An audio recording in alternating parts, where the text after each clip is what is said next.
Análise Direta está começando com mais um assunto importante para conversar com você, diretamente dos estúdios de São Paulo. Hoje nós vamos falar sobre a criminalidade e a forma que a lei criminal é aplicada aqui no Brasil. A violência é o principal item que puxa para baixo o desempenho do Brasil em qualidade de vida, de acordo com dados do relatório Índice de Progresso Social. Entre os 132 países que foram analisados pelo documento, o Brasil aparece na 122ª posição no ranking de segurança pessoal. O meu convidado de hoje é o advogado criminalista, jornalista, professor, pós-graduado em processo penal pela FMU, com especialização no Tribunal do Júri, Antônio Carlos Cristiano. Seja bem-vindo. Tudo bem? Tudo bem. Feliz de estar aqui com você na Análise Direta. Estamos felizes também de te receber. Obrigada pela atenção. A gente estava falando aí sobre esse ranking, né? Entre 132 países, o Brasil ficou lá embaixo, né? Numa das últimas posições. Então, quer dizer que o Brasil então, foi definido como um dos países mais inseguros do mundo? Sim, infelizmente é uma realidade. No Brasil nós temos uma referência que vai para o mundo inteiro, que é o Rio de Janeiro. Então, recentemente nós tivemos um crime, vários crimes, mas na orla marítima, né, que foi em Copacabana, onde aqueles menores lá, os adolescentes, agrediram aquele médico. Então, isso realmente vai para o mundo inteiro, como sendo o Brasil inseguro para se morar e para se viver. É uma triste realidade. Pois é. E aí a gente vê indo de baixo para cima esse ranking, né? O Brasil fica em 11º lugar como o país mais inseguro. 11º lugar. Exatamente. É assim, um índice alarmante, né? Alarmante e isso, a tendência é crescer mais. Eu acho que o Estado, quando eu falo Estado brasileiro, ele tem o dever de buscar mecanismos, não somente a lei ordinária, que nós vamos falar um pouco a respeito hoje do Código Penal, mas buscar mecanismos e estruturas para se combater a violência no nosso país. Então, a violência é uma questão, nós sabemos que é uma questão sociológica no mundo inteiro, não somente do Brasil. E cada país, dentro do seu território nacional, ele tem o dever, como Estado, em promover mecanismos, como eu disse, através de leis para se combater a violência. Porque o que é a violência, digamos, é uma quebra de regras. Uma conduta caracterizada crime. Dentro dessa questão, você tem que punir aquele indivíduo, seja ele adolescente, em que pese ter uma lei específica, né, para o adolescente, mas o adulto ser punido para que realmente possa ter um resultado, porque a finalidade do Código Penal, do Estado, através do Código, é transmitir a paz social. Verdade. Você acha que o Código Penal está desatualizado? Eu diria que sim, em determinados pontos, principalmente se nós pegarmos um Código Penal de 1941, onde você verifica que determinadas condutas, e quando eu falo condutas, eu falo de crimes, determinadas ações, a sociedade evoluiu. Então, isso realmente tem que buscar uma amplitude maior para que possa ser punido. Vou te dar um exemplo simples até para que o nosso telespectador que está nos ouvindo possa entender.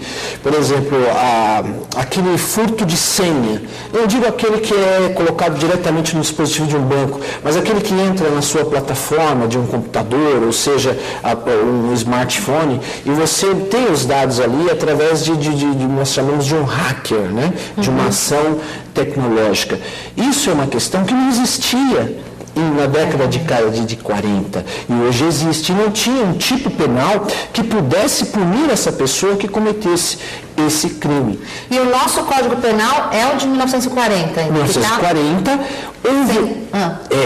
houve uma pequena mudança, isso em 1984, mudando algumas questões, mas na sua essência ele é ainda do Estado Novo, da época de Getúlio Vargas. Nossa, está muito desatualizado mesmo. Muito desatualizado.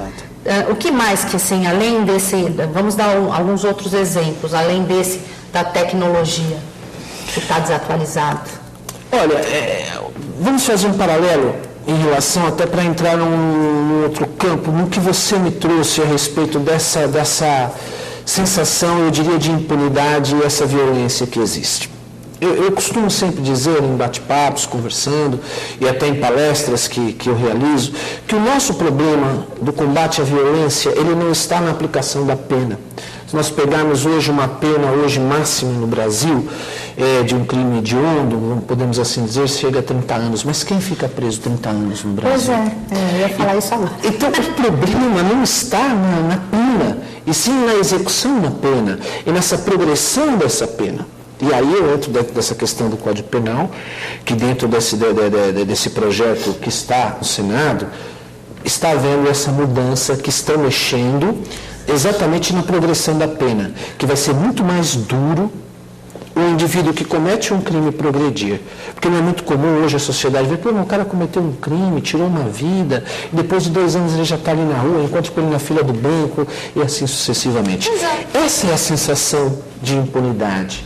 Porque vai reduzindo tanto a pena, tanto que, Exato. No fim, ninguém nunca cumpre 30 anos. Porque hoje o indivíduo que comete um crime contra o patrimônio, um roubo, por exemplo, esse crime de roubo, se ele é primário, vamos assim dizer, né, se ele não é reincidente, e foi a primeira vez, em que pese que é um crime grave, ele é apenado uma média de 5 anos e 4 meses numa pena. Se ele está armado e se ele causa ali um constrangimento à vítima naquele momento. Só que ele não fica preso 5 anos e 4 meses. Ele vai ficar preso em média 1 ano e 1 mês, mais ou menos. E aí, essa é a questão.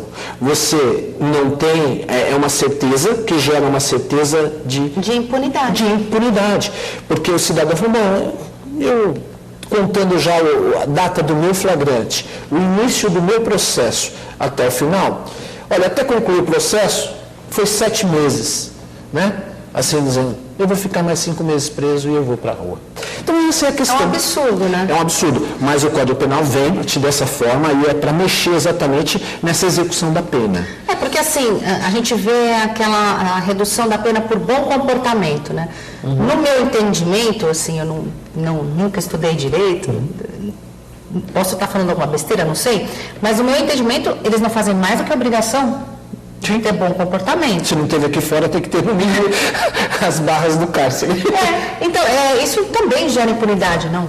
Gera, exatamente. Porque ele pensa, então é só eu me comportar bem lá dentro. Por isso que quando nós falamos de combate à violência, você não pode ser estanque apenas numa lei, numa punição. Existe um conjunto de coisas, e aí entra o Estado, que eu falei, citei o Estado ele tem o dever de promover exatamente a punição certa, satisfatória e certa, para que aquele indivíduo que cometeu um crime contra o próximo na sociedade, ele faça uma reflexão de entendimento. Porque se ele fica apenas, dentro do exemplo do roubo, 1 ano preso, com raras exceções, ele vai fazer uma reflexão.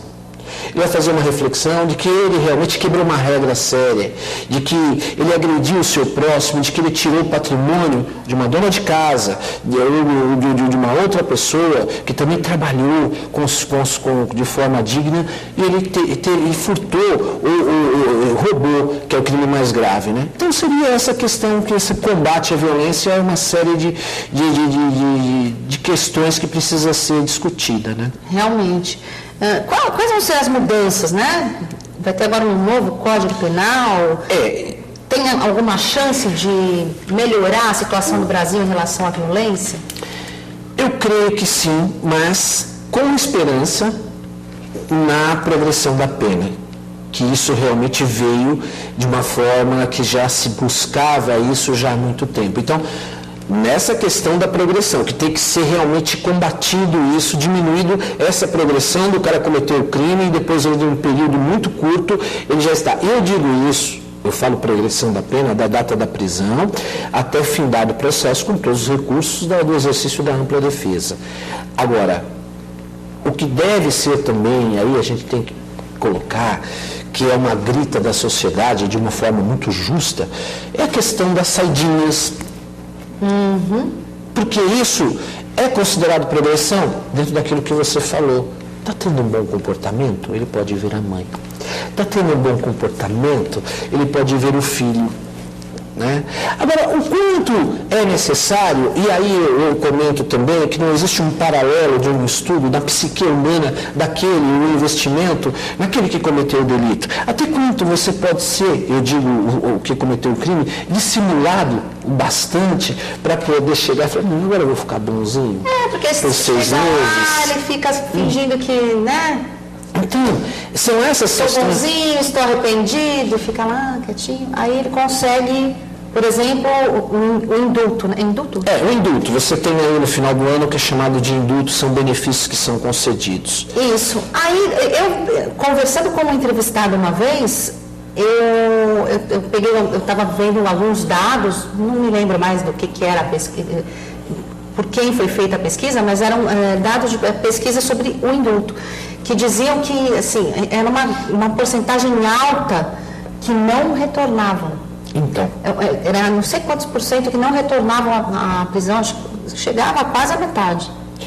O indulto é concedido anualmente pelo presidente da República. Só que, quando é baixado o indulto, ele tem algumas características, e aí eu volto a falar dessa questão, eu acho que o indulto deve ser mantido, mas anualmente. Eu sou contrário às saidinhas. Então, se você fechar, você tem direito a um indulto, aí em 2 meses você saiu no dia dos pais, você saiu no dia das mães, você saiu no dia da criança. Saiu todos os dias. Você saiu todos os dias. Com um bom comportamento. Agora, você citou muito bem, bom comportamento do quê? Você está lá... É obrigação. Só se então você vai matar outra pessoa lá dentro? Para ter uma... Então, eu acho assim, uma coisa esquisita você premiar o bom comportamento. O bom comportamento deveria ser a obrigação de qualquer um.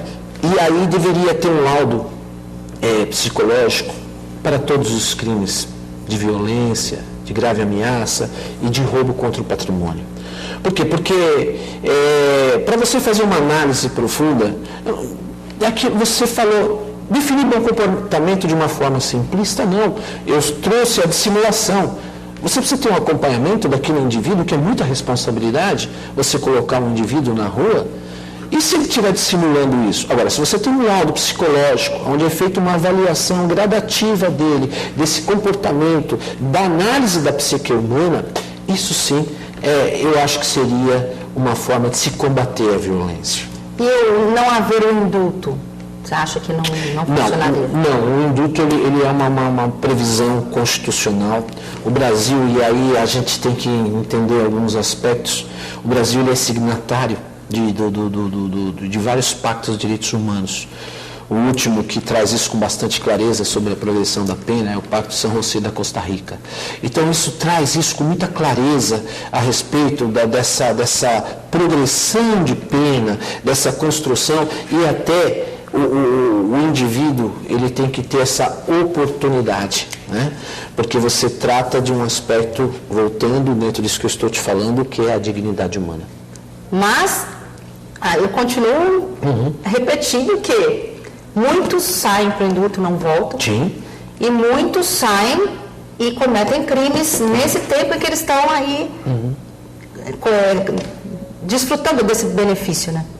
E aí o que você fala é uma questão que deveria voltar à regra fechada.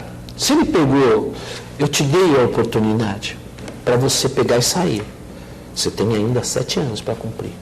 Veja bem, se você delinquir, ou seja, o que for, quebrar essa regra, você vai cumprir os 7 anos fechado. Recebendo as dignidades humanas, com tratamento, com boa alimentação. Mas não sai mais. Não sai mais. Aí sim você teria um senso de responsabilidade, porque o que ocorre?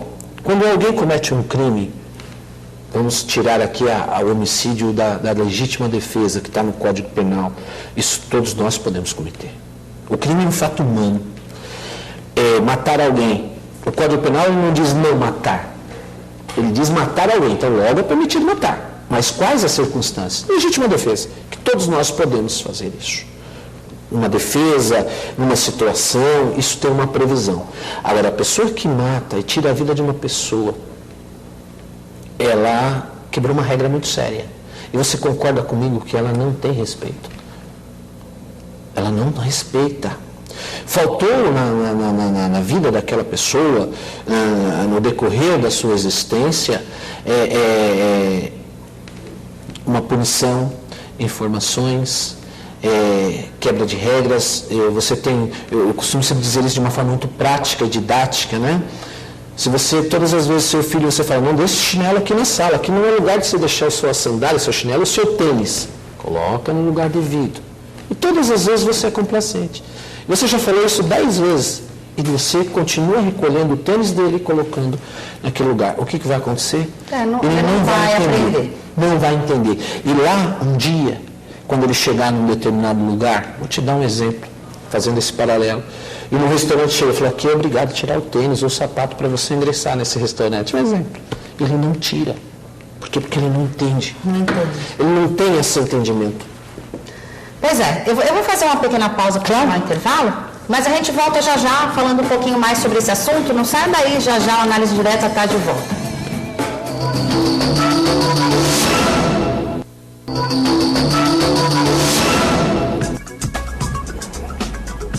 Estamos de volta com o programa Análise Direta, transmitindo para o Brasil inteiro e mais 55 países. Hoje estamos falando de como combater a criminalidade. Eu estou conversando com o Antônio Carlos Cristiano, que é advogado criminalista. Vamos falar um pouquinho sobre a origem do Código Penal. A gente falou que o que está em vigência, né, é o último, foi de 1940. E ele foi originado quando? Faz quanto tempo? Bem, na verdade, o Código Penal ele teve seu início no Império, né? Após, nós tínhamos ali no Império, em 1900, salvo engano, 1988, né? Então nascia ali o Código Penal Imperial, onde se trazia com as ideias, tanto é que hoje o inquérito policial, assim falando, ele tem origem ainda no Império, com base nos princípios de Portugal. Então toda a nossa legislação, toda a nossa legislação penal, ela tem base portuguesa, né? Então dali você veio, nessa época nós tínhamos todos os crimes, até isso vale ressaltar, todos os crimes eram julgados por um grande júri, composto por 24 pessoas. E aí depois, o que ocorreu?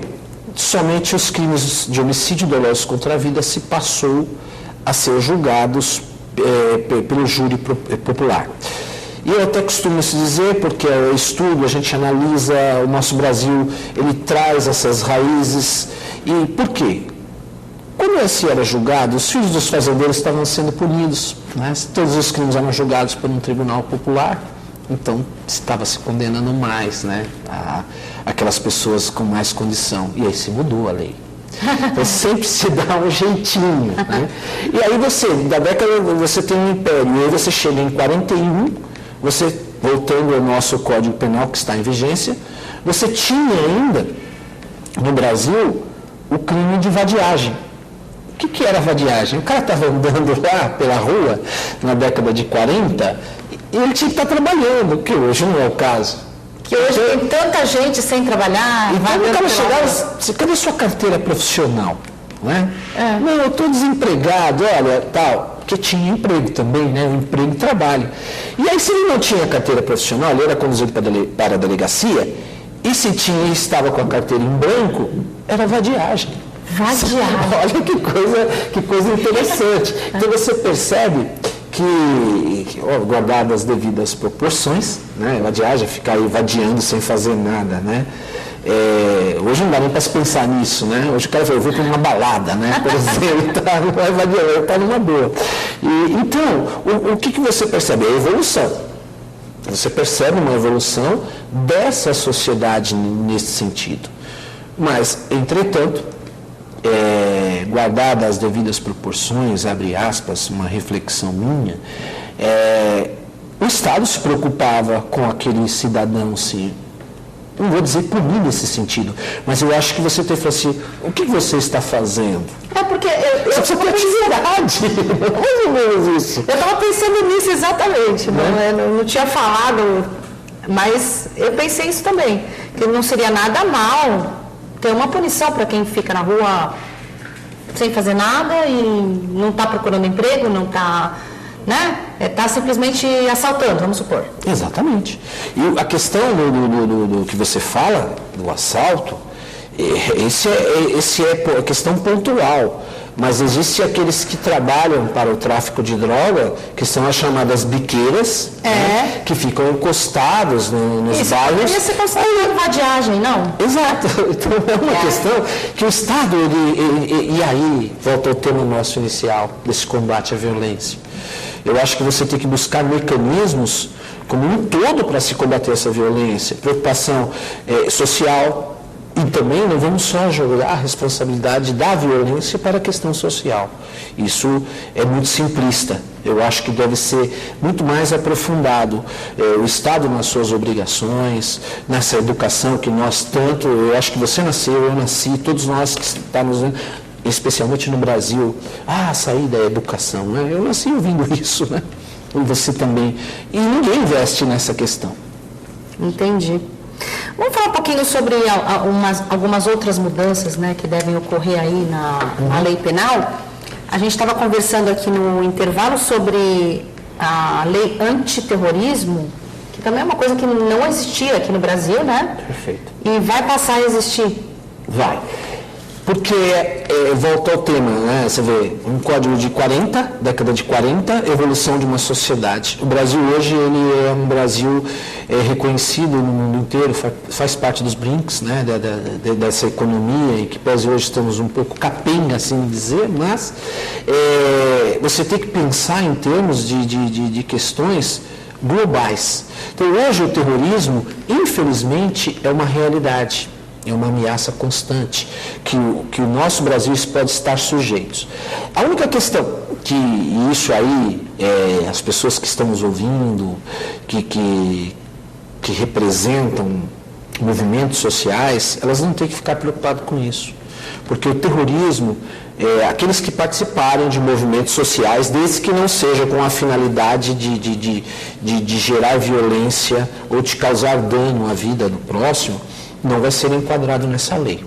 Né? Porque muito se preocupava dizendo, mas vai vir uma lei antiterrorista, vão enquadrar os movimentos sociais. Não.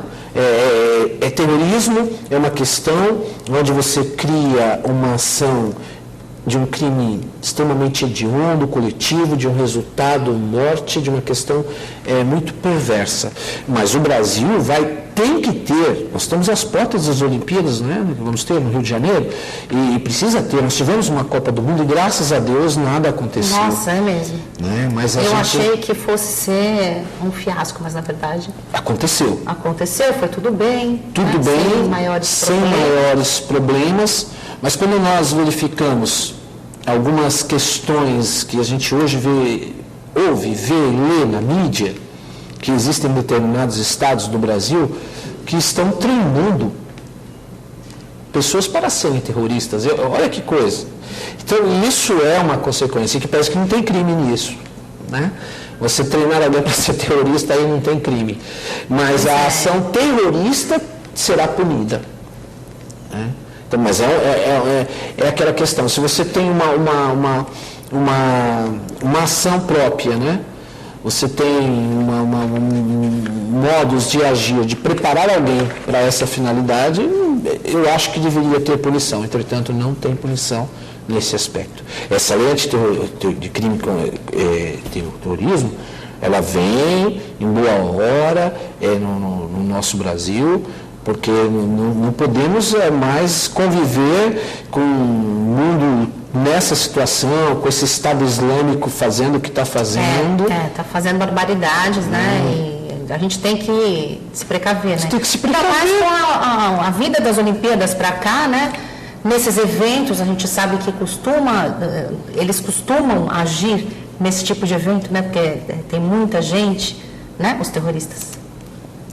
Eles se infiltram, né? Eles se infiltram ali no meio e tem uma ação muito específica e danosa, né? Então, é aquilo que nós falamos, graças a Deus, né? Graças a Deus que o Brasil é tido como um país tranquilo, sereno, né? Mas há muito tempo a gente se falava também que, olha, o Brasil, qual é o melhor investimento? Comprar imóvel, mas nós já estamos tendo terremotos. E antes não tinha terremoto. Você tem abalos sísmicos que nunca tiveram. Então, fazendo esse paralelo do teoria, até quando nós vamos falar, graças a Deus, precisa ter uma lei que também possa punir, né? Que possa também deixar a gente mais seguro, né? Seguro. Mais tranquilo, pelo menos, né? Sim. E a partir de quando que ela vai valer essa lei? Então, é a reforma do nosso código, porque tem esse projeto... Rápido, né? Tem que Já ser rápido. ano que vem, já. Já começou a se falar da Copa. A Copa não saiu. Pois é. E agora nós estamos com o Código Penal. Nós temos aí uma lei de crime de segurança nacional. Né? Se houver alguma questão nesse sentido, você pode ser aplicada a lei de crime de segurança nacional. Mas isso é muito vago. É muito vago. Você precisa criar um mecanismo legal onde se defina uma conduta, que essa conduta seja criminosa, com uma aplicação de uma pena. Porque senão, Paty, você vai ter, sabe o que? Brechas e benefícios. Essa é a questão. Então você tem que criar um tipo, chamado, né, um tipo penal, para que você possa punir e aplicar uma sanção.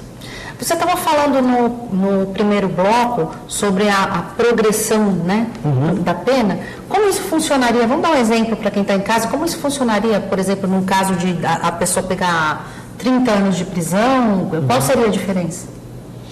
A diferença que eu diria nessa progressão, ela deve existir, mas ela deve ser através dos indultos que nós falamos. Que seja anual, após 12 meses de uma análise daquele indivíduo que foi cerceado a sua liberdade. Então, hoje, ela não existe essa ação específica do Estado.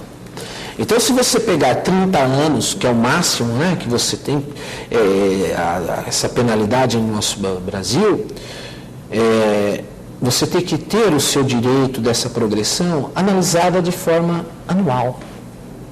Mas não, mês em mês, semestralmente, como eu citei, dia dos pais, dia das mães. Várias saídas, né? Várias saídas, exatamente. Então, eu acho que deve existir, sim. E aí eu falo do indulto, que é uma questão anual, né? A gente vê também muito em julgamentos, né, esses casos que deixam a sociedade muito abalada, casos hediondos, de crime premeditado, esses crimes violentos que a gente fica sabendo aí, que saem muito na mídia, né? Tivemos um agora recente. Tivemos né, o do Rio de Janeiro, eu falei assim, lembrando do julgamento do caso Isabela, de outros casos aí, da Mércia, né? Mércia da Caginha. Isso. Pessoas que pegam 200 e poucos anos de prisão. Tem como mudar isso no Código Penal? Porque a pessoa pega 200 anos de prisão, mas o máximo são 30 anos. E nem os 30 anos ela vai cumprir. Existe alguma previsão disso mudar? De a pessoa ficar menos impune, ficar mais tempo na prisão? É a progressão. Essa é a questão da progressão. Quando você fala em 200 anos, você fala, não, o cara não vai ficar 200 anos preso. Sim. Mas ele vai ter que, essa pena máxima que ele teve, a progressão vai ter que ser aí verificada nessa graduação, hoje. Quem pega 200 anos, vamos fazer uma conta aqui que eu te conto, não sou tão bom. Mas se pegar 200 anos de cadeia, você vai ter que fazer um sexto, um terço. É diferente de você pegar 20, um sexto de 20 anos, para digamos, 200 anos. 200 anos. Né? Então, se você pegar 200 anos, você teria que pegar 50% da pena, vamos trabalhar assim. Teria que ficar preso 100 anos. Mas ele não vai ficar preso 100 anos. Fica ao máximo 30. E não teria benefício. Ele ficaria fechado até os 30. Por isso, você entendeu o meu raciocínio? Entendi. Que aí é matemática. Ele não teria o direito. Por que ele pegou 200? Porque tem um peso isso. Na questão dessa equação matemática... Porque senão não adianta nada. O que adianta dar 200 anos de prisão como sentença se a pessoa não vai cumprir nem os 30, né? Então, e aí essa questão é bem-vinda no Código Penal, nessa reforma que está lá no Senado, que eu acho que já tem que andar isso, né? Pois é. Andar, porque todos nós falamos e não Mais muda. do que na hora, né? Inclusive, acho, também não sei se estou falando alguma besteira, acho que também esse limite de 30 anos deveria ser aumentado. Minha opinião. Eu vou fazer uma pausa, claro, vamos chamar o intervalo. Quando a gente voltar agora no terceiro bloco, você comenta essa minha pergunta, tá bom? Tá ótimo. Então não saia daí, a gente volta já já.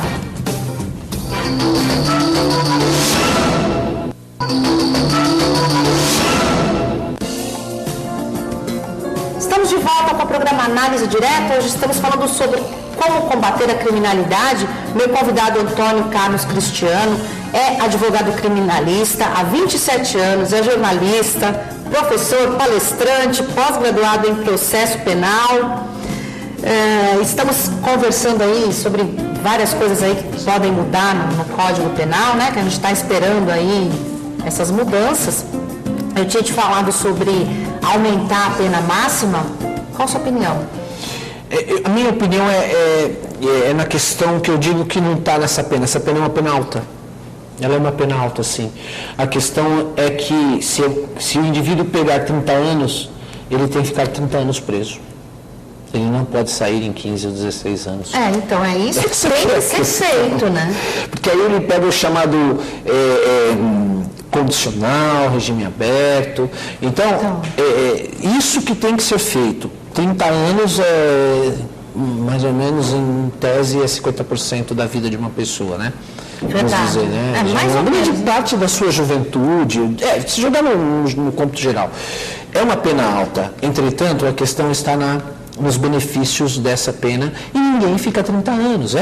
Tirando aqueles, digamos, homicidas psicopatas, que ficam lá, não tem condição, como o Champinha, por exemplo, vamos citar, que ele já foi comprovadamente que ele não pode conviver em sociedade, não né? pode conviver em sociedade. Então, tirando esses casos, são crimes hediondos. Se você pegar, me permita até citar, o caso da Mércia Nakajima, eu achei uma pena baixa, muito baixa, 19 anos que ele pegou para uma vida, eu achei uma pena muito baixa. É muito baixa.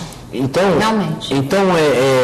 São questões que realmente devem ser revistas com essa graduação da pena, e aí é uma questão que já tem uma definição no próprio Código Penal, que é a avaliação da gravidade do agente que comete esse crime. Isso é feito pelo próprio juiz, como o sofrimento causado à vítima. Então, tudo isso tem que é avaliado na pena. Eu faço uma crítica pessoal que achei que foi baixa.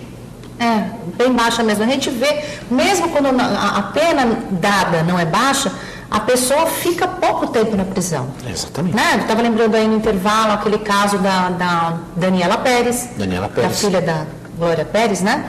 Que o ator, esqueci agora o nome. Guilherme de Pádua. Quantos anos ele ficou preso? Nem 10? Nem 10. Acontece que, e aí eu quero fazer uma observação, no Brasil, naquela época, naquele momento, nós não tínhamos ainda a figura do crime hediondo, da lei do crime hediondo. E aí, a lei, ela fez recolher abaixo-assinados para que se tornasse o crime de homicídio um crime hediondo. Chegou-se mais de 1,5 milhão de assinaturas que ela recolheu no Farol, em todos os lugares. E aí, o que ocorre? Só que ele não poderia aplicar aquela lei sobre ele, porque a lei ela não pode... Não pode ser retroativa, né? Ela só pode retroagir em favor do réu. Né? E naquele caso não poderia retroagir contra ele próprio, né? Então, por isso que ele acabou cumprindo poucos anos. Exatamente. É um absurdo. É um absurdo. A gente vê aí, ele tocou a vida para frente, fez outra faculdade. E a vida que se vai no homicídio, ela não volta nunca mais, né? Pois é. E você acha que existe alguma condição de ter uma mudança nisso, nesse novo Código Penal? Olha, a minha esperança é exatamente, não se aumentou as penas, não se aumentou. A minha esperança é exatamente na progressão da pena, é a sensibilidade do sentimento de que vai ser punido, mas nessa questão do aumento da pena não houve. Não houve. E aí eu faço um paralelo numa questão que se mexeu na aplicação da pena, que quem comete crime contra os animais. Eu não estou aqui, contrário, tem que ser punido. Mas 4 anos para quem comete um crime contra um animal e 6 anos de um homicídio simples, ele realmente também acho. Eu acho que tem que ser punido, tem que ser aplicada essa pena, crimes contra os animais. Contra os animais também, sou super a favor. É um ser vivente. Aliás, eu amo os animais, não consigo nem ver. Não, se alguém chutar um animal, um cachorro, seja o que for. Acho que mesmo só chutando, maltratando, já tem que ser punido. Vou dar um exemplo. De 4 uma para 6 destruição de um ninho de passarinho.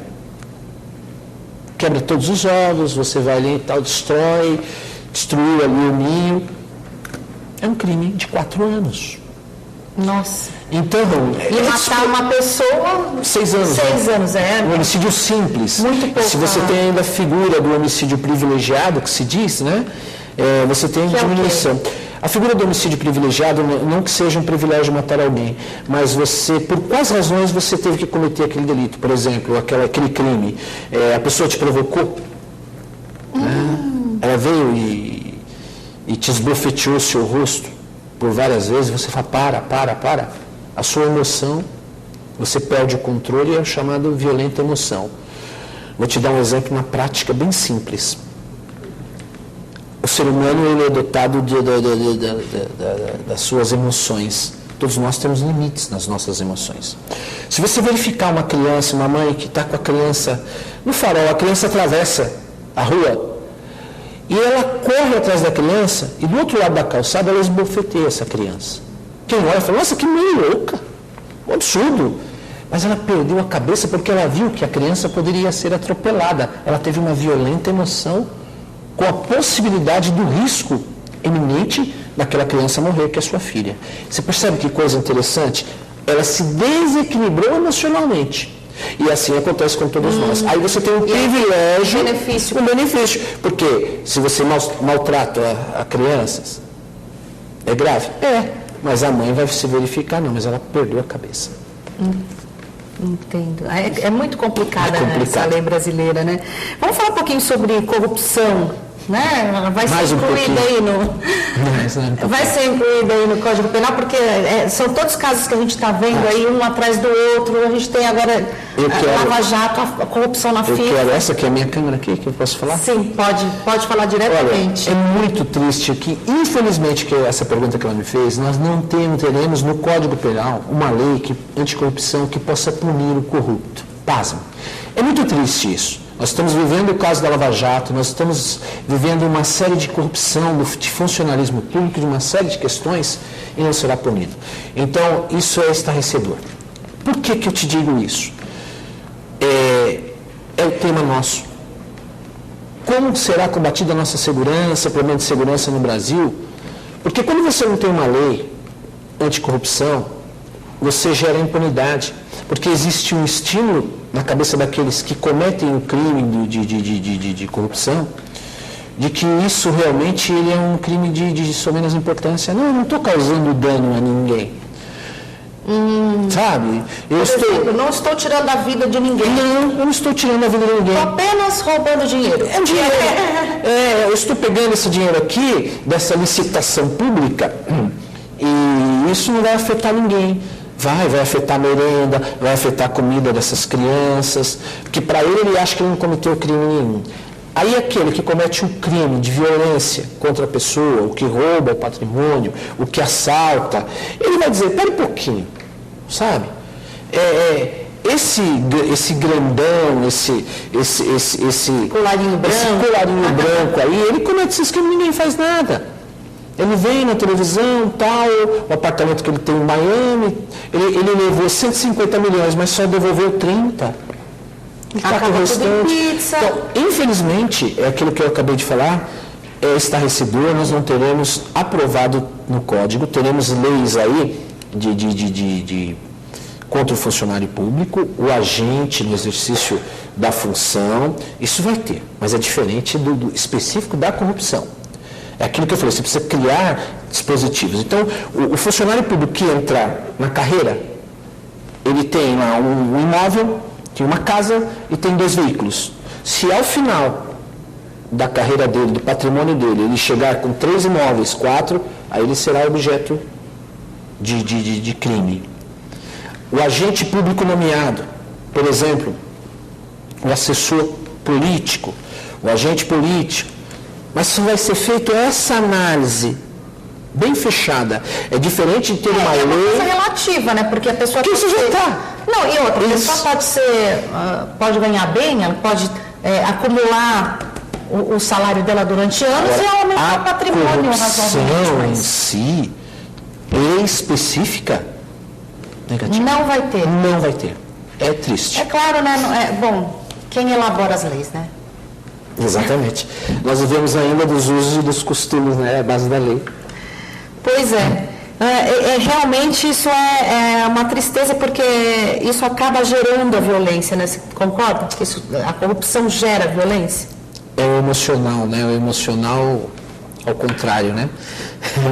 Não se tem um exemplo. Se tem um exemplo. Vindo, né, de lá de cima, dos políticos. Eu comentava no início, quando eu cheguei aqui, a respeito, existe um estímulo das pessoas na sua psique a respeito da violência, da corrupção. Então, essa questão, trazendo isso nesse paralelo, a violência também é assim, né? Se você pegar os coliseus romanos que tinham, as pessoas iam lá para ver alguém matar alguém, né? Hoje você tem um acidente terrível, as pessoas param na estrada para ver o corpo. Verdade. Então, o que significa isso? Você tem estímulos de violência dentro de você, estímulos emocionais, que dentro de cada um de nós, você pode ser alimentado e incentivado. Né? Você recebe informações das vozes que você recebe, vozes verbais ou vozes de informação, de meios de comunicação. Inclusive saiu já uma pesquisa que os países onde há mais corrupção são os mais violentos. São os mais violentos, exatamente. A gente tem um exemplo aí do México, que dizem que o México, por causa tem muita corrupção, e por causa da corrupção é um país muito violento. É exatamente isso que você definiu, essa sensação que existe. Sensação de impunidade, que acaba se alastrando. Impunidade, e gera a violência. E o que mais chama atenção é aquela violência física. Entretanto, a corrupção, ela é uma violência que deteriora todo o tecido social, ela destrói o tecido social. Ela é uma construção, né? Então a gente pode dizer que é tão grave quanto um homicídio? Quanto? Eu diria também. A corrupção ela é muito, muito, muito terrível. E nós temos que combater isso. Desde de várias questões, quando estamos nas nossas ações, sozinhos, nas nossas posturas. Eu acho isso muito importante. Pois é, infelizmente, né? Infelizmente o nosso tempo está acabando e infelizmente isso não vai ser incluído aí no novo Código Penal. Vamos torcer para que haja alguma mudança aí no caminho, né? Se bem que eu duvido um pouco. Te convido a voltar para o programa. Volto, com todo prazer. Ok? Para a gente conversar mais. E quem está em casa... esqueci, seu contato. O meu e-mail é advocacia.cristiano@yahoo.com.br ou no Facebook, Doutor Cristiano. É fácil, você vai me achar. Doutor Cristiano. Doutor Cristiano. Aí a pessoa pode fazer perguntas, se tiver dúvida, pode fazer perguntas, tenho imenso prazer de responder, tá? Ok. Olha, te agradeço, fiquei muito feliz de participar. Muito obrigada. Eu que agradeço. Você que está em casa, obrigada também. E não esqueça, você pode entrar na nossa página, facebook.com/programa Análise Direta. Você pode compartilhar, curtir, assistir várias edições do programa e você pode também dar sugestões de entrevistados, ok? Então, um beijo e até o próximo programa. Tchau.